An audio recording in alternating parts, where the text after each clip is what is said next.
1.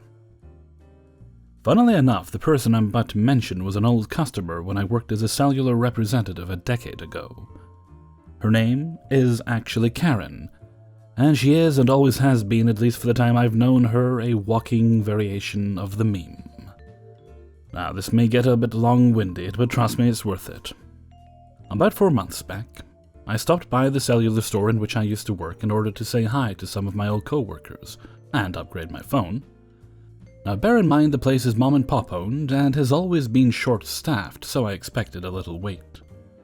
So there's 2 people ahead of me, a rather tall and stocky man in average-looking nondescript clothing, and a person who at first I thought could have been her, but I wasn't absolutely sure until I heard that all too familiar muttering under her breath. "This is ridiculous. Do they even know who I am? Always fucking with these people." You know, the typical pre-entitlement tirade mantra. The guy behind her looks over his shoulder at me and just rolls his eyes. I nodded in agreement. The representative, an Asian boy in his late teens or early 20s, and by my best estimation, a relatively new employee, finished setting up the phone for the older customer he was dealing with, and beckoned her to the counter. He's barely done asking, "How may I help you?" before she starts laying into him. "I bought this phone here on Saturday and somebody thought they were being cute. I can't even use this goddamn thing because all the text is, well, in Chinese, but she used more colorful language to describe it, and ordered it be fixed now." The kid stares at her for a second and, to be quite honest, handled that far better than I would have on my best day. "Ma'am, I'm sorry for this inconvenience, but there is no way we went into the language settings without your request first. That's one of our cardinal rules, but give me a second, I'll see what I can—" "No way, that's complete horse hockey. It was probably you who set it up that way. You look like you should be able to read that ridiculous mess."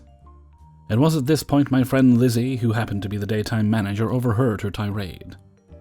As she stood up, she gave me the most subtle of eye rolls because she knew who this woman was. "What seems to be the problem, miss?" she asked as soon as she got over to the representative's desk. "Yes, I was here this past Saturday and this prankster decided it would be funny to set my phone to some, and more racial language. Fix it or give me my money back."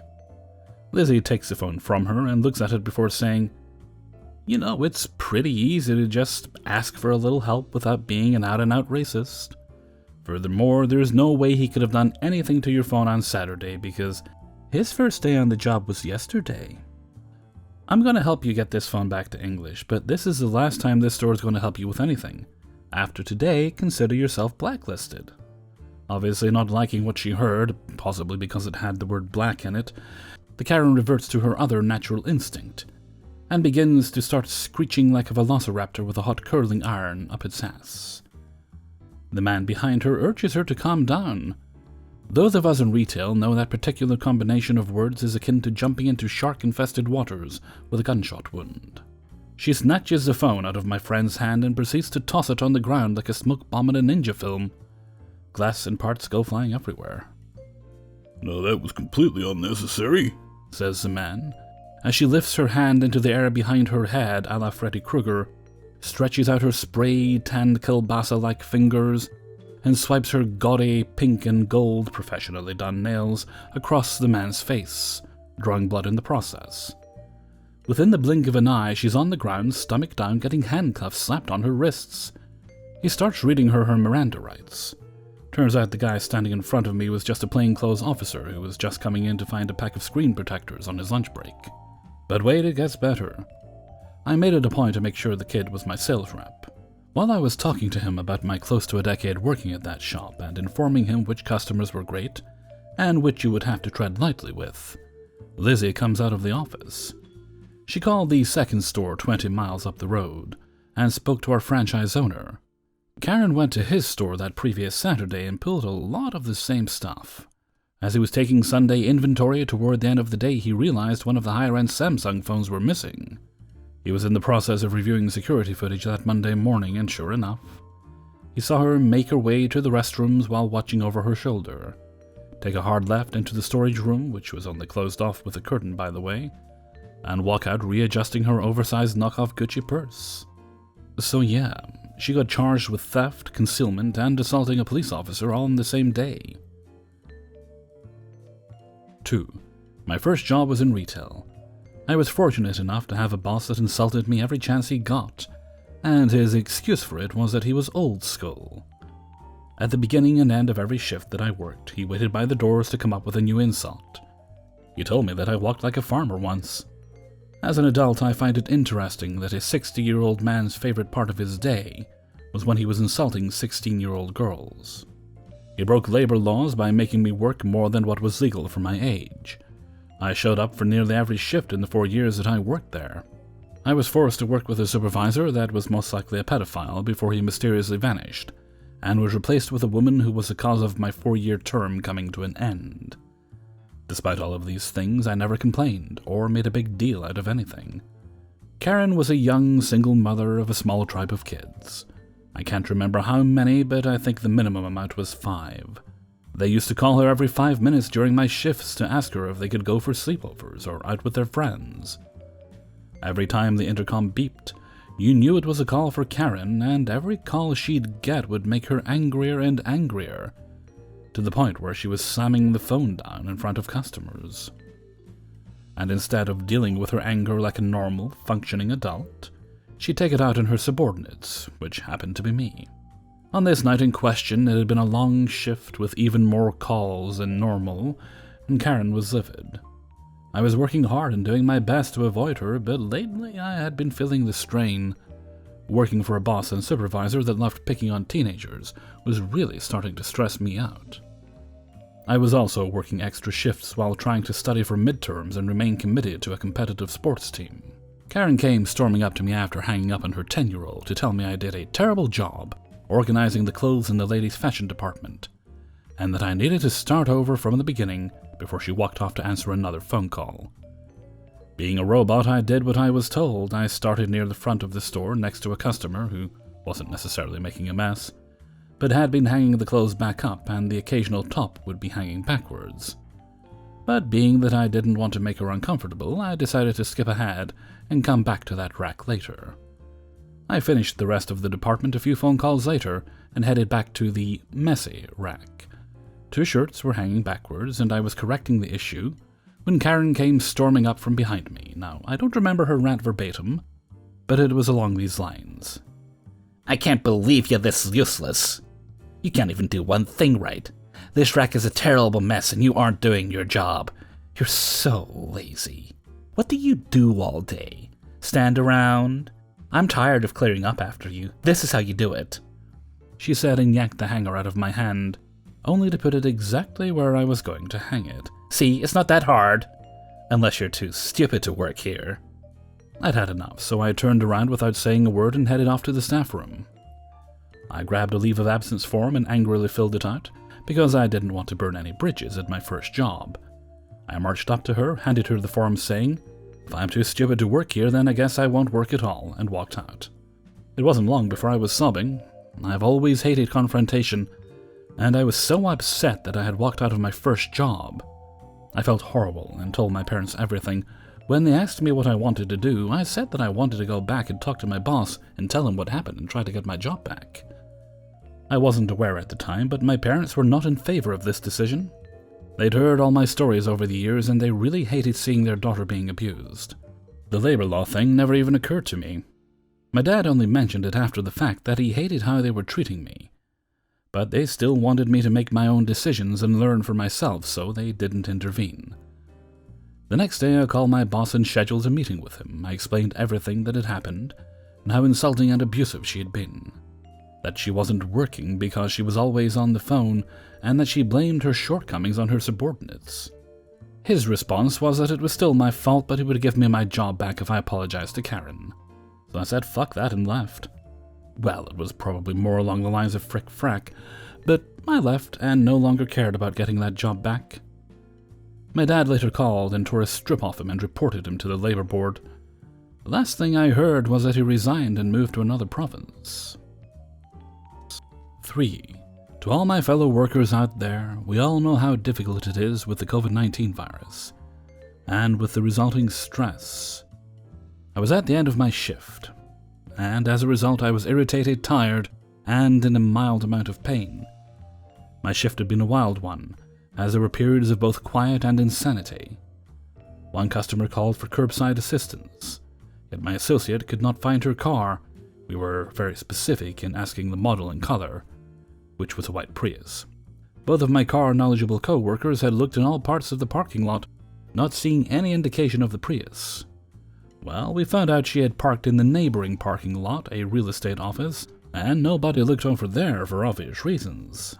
Eventually, she called back and we were able to assist her. She was kinda, sorta, not really. I really didn't care at this point. Understandably angry that nobody was able to respond to her request. I felt really confused about the whole thing, adding to my stress. I then took a call which would lead to a surprising encounter. Keep in mind some of this is paraphrased as it happened only yesterday.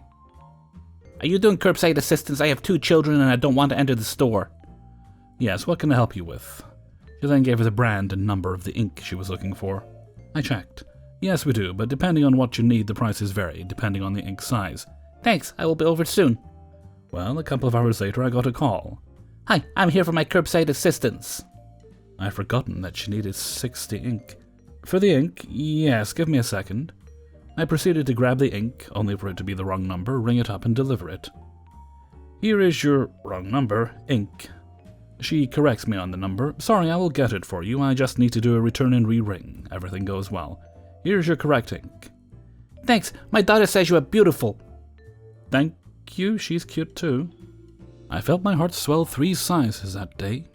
I still feel great about that little comment. Thank you, little kid, and her mother. You made my day. 4. Hi, a lo-fi kind of life here. Much like pumpkin spice everything in early September, I'm back. First off, we all have stories about bad customers. But what about bad employees? It's the summer of 2014. We had a guy working for us I'll call Alf. Alf was nowhere near as lovable as the 80s TV sitcom alien puppet, but he had a matching schnoz and about as many teeth. Don't know if he liked cats, though. Now I know what you're thinking. Damn, that's awfully critical of you. And I'll admit it, I'm not usually this critical of other people, but this son of a bitch earned it. It's early October, and the store owner's birthday is coming up. The man was a father figure to me, had my back in some pretty tough situations both in and outside of work. Always had my best interest at heart, and I'll forever be grateful for my time in his employ. Some of my co-workers and I were planning on throwing him a surprise birthday party. We even got his wife involved. I'm a pretty modest guy, and I'm not what you would call talented, but I know my way around a kitchen, and I love to cook and bake. So I put aside a little bit of money in the upcoming weeks before the birthday party, because I wanted to hit up the little gourmet shop down the road from me to pick up some really good ingredients for a Black Forest cake. So after I spent a fair chunk of cash on some actual German chocolate, black walnuts, and other high-end cake ingredients, and make the near half-hour bike ride home, I followed my great-grandmother's recipe. And after about 2 hours of prep and bake time, one of the best cakes I'd ever made came out of the oven. I had close to an hour before I had to be at work, so I sent my assistant manager a text and let her know the cake was good to go. I'm taking a quick shower to get cleaned up before work when I hear my phone indicate an incoming text. I finish putting on my work uniform and flip open my screen. Awesome, come in through loading bay door, we'll keep it unlocked for you.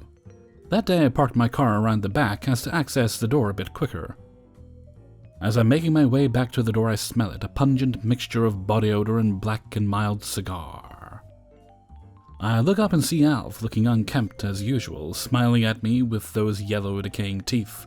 Ooh, what you got there? I just nod and smile without answering his question.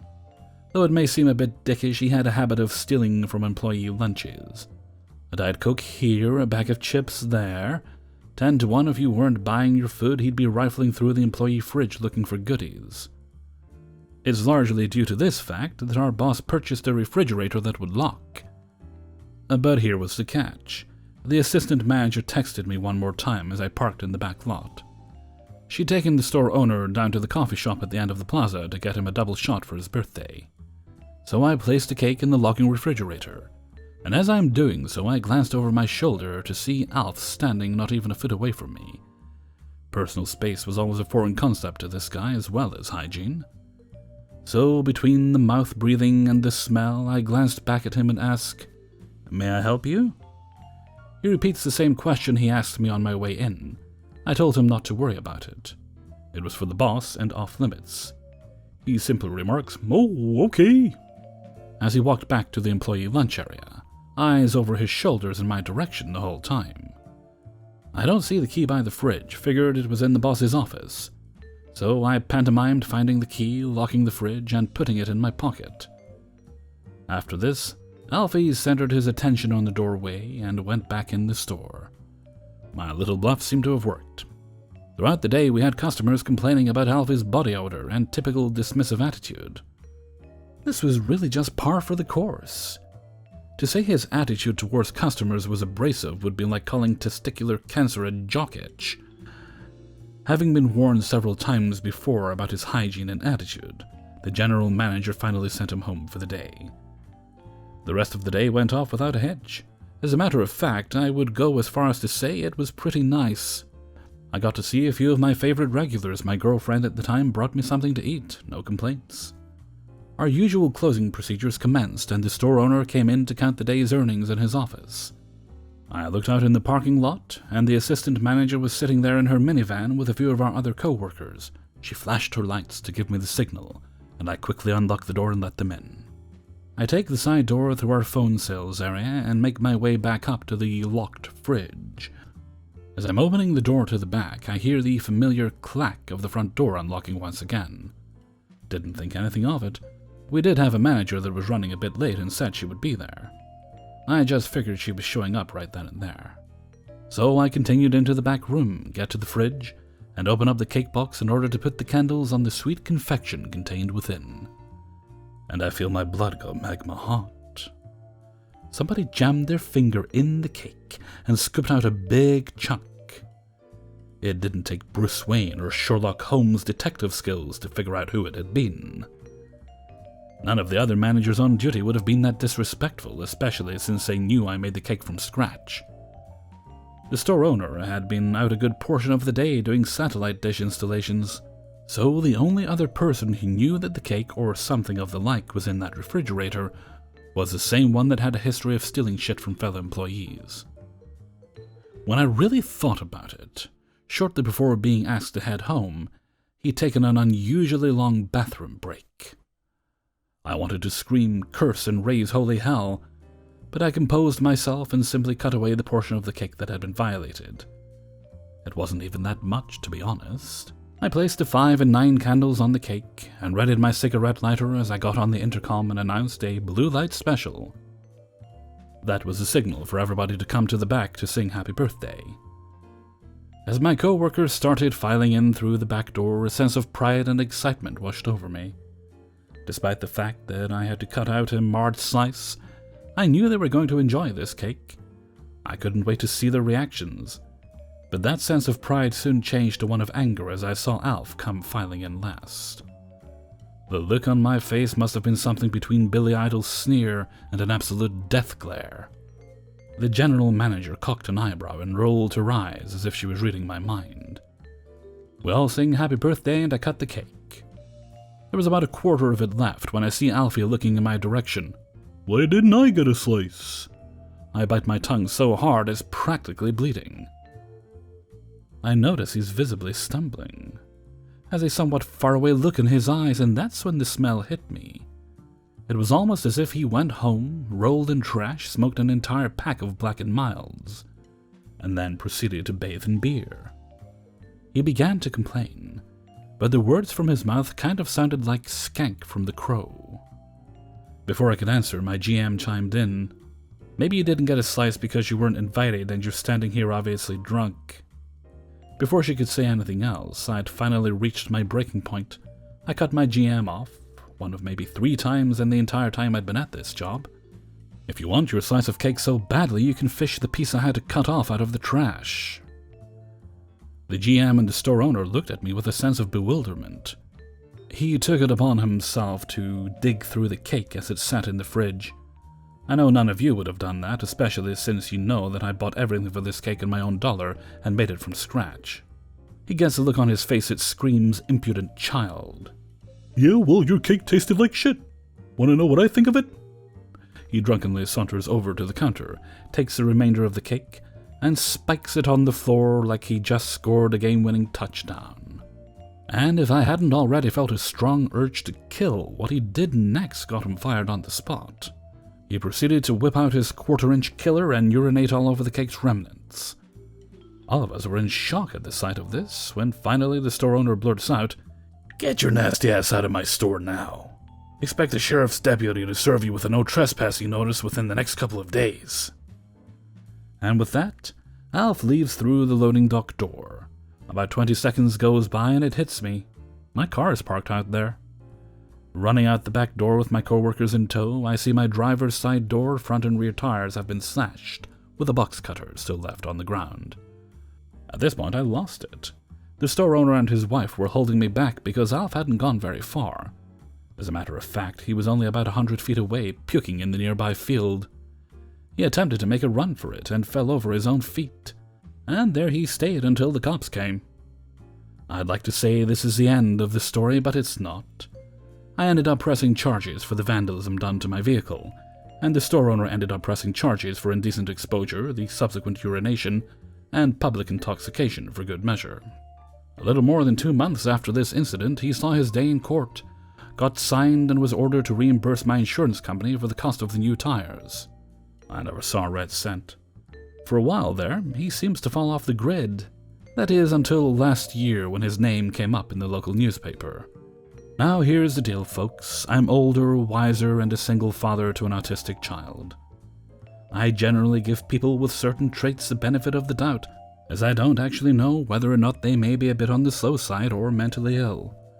But when our newspaper ran his name in pictures with a story in regards to his arrest during a child predator sting operation, that benefit flew right out the window. Bastard is a grade A creep. Still, at least where he is now, society and bakers are safe. 5. This took place in 2007, when I was working as a cart attendant at the ripe young age of 19, in what was my second job ever. The previous holiday season, I was a seasonal worker who was let go, mainly because of nepotism. The cart attendant that was kept was the niece of an employee. Anyway, this tale doesn't involve an unruly customer, but instead we have a fresh-out-of-college ETL, entry-level manager, who was a nice guy. However, I came to discover he didn't have a lot of common sense. You'll understand why. It was a nice slow springtime afternoon, and I was outside gathering shopping carts, when all of a sudden, I got a call over the radio to go to mini-seasonal. I knew something was wrong because I heard confusion in ETL's voice. So as I'm making my way through the store, I walk by a coworker that says, "Good luck," as I pass. I swear this only happened when I was working. Upon my arrival to the aisle in question, I'm greeted with a broken shelf and 4 of the 100-ounce jugs of laundry detergent spilled all over the floor. ETL sees me approaching. "So, you're gonna need the mop?" I see the task at hand and think, why the mop? Shouldn't I use X-Sorb? A spill absorbent. "No, just get the mop and bucket, but don't add soap." Are you sure? "Yes, just get it cleaned up." Alright. I figure maybe I'm just stupid since I'm 19, but I'm pretty sure I know what's about to happen. Like the good little company man I was, I go fill up my mop and bucket, and proceed to make the soapiest mess I've ever seen. The spill went from just soap covering about 1/4 of the aisle, to soapy water covering nearly the entire aisle. It did exactly what I thought it would, so after wasting about 30 minutes just pushing soapy water around, I decided to call ETL back to the aisle, and when he got there, he wasn't pleased. "Are you done? What took you so long?" Just look. "What happened?" Water! Can I do it my way now? Yeah. Now equipped with a shit-eating grin, thanks, probably gonna be here for a while, so you might want to go grab some carts. The new mess ended up taking over 20 bags of the X-Sorb and 3 hours to get the soap water off the floor, as well as the grainy remains of the X-Sorb. All in all, I spent close to 4 hours of my shift cleaning a mess that, if I had gotten to do what I wanted to do from the start, I would have been done in less than an hour. Like I said, nice guy, just not a lot of common sense. Hey everybody, Hellfreezer here, and thank you very much for listening to Adventures in Fast Food and Retail number 92. And this one was technically a subscriber special because we're all subscriber stories. So thank you very much to those of you who sent your stories in. Very much appreciated. You saved me a lot of email sending this week. I mean, I'll still have to send emails, but I can do it a little bit later. Ooh, you know, the urge to bake has been creeping up on me for quite some time. Thankfully, my cake will be safe because, social distancing. I mean, usually I'd bake a cake and I'd share half of it with family, but because of lockdown rules, obviously, I'll have to eat the whole cake. Gradually over the course of a week, at least. Not all at once. I mean, I don't think I could eat a whole cake. What I was thinking of doing was, I've got chocolate there, so melt the chocolate down, mix that into the cake mix. That's assuming I've got enough flour. If I haven't, I don't know if I'll be able to do it, because flour is oddly hard to come by right now.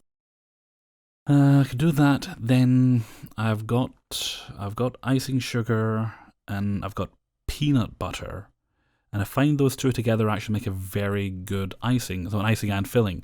So I might end up doing that. Okay, and with that, I'm going to head off for now. So until next time, thank you very much for listening, and take very good care of yourselves.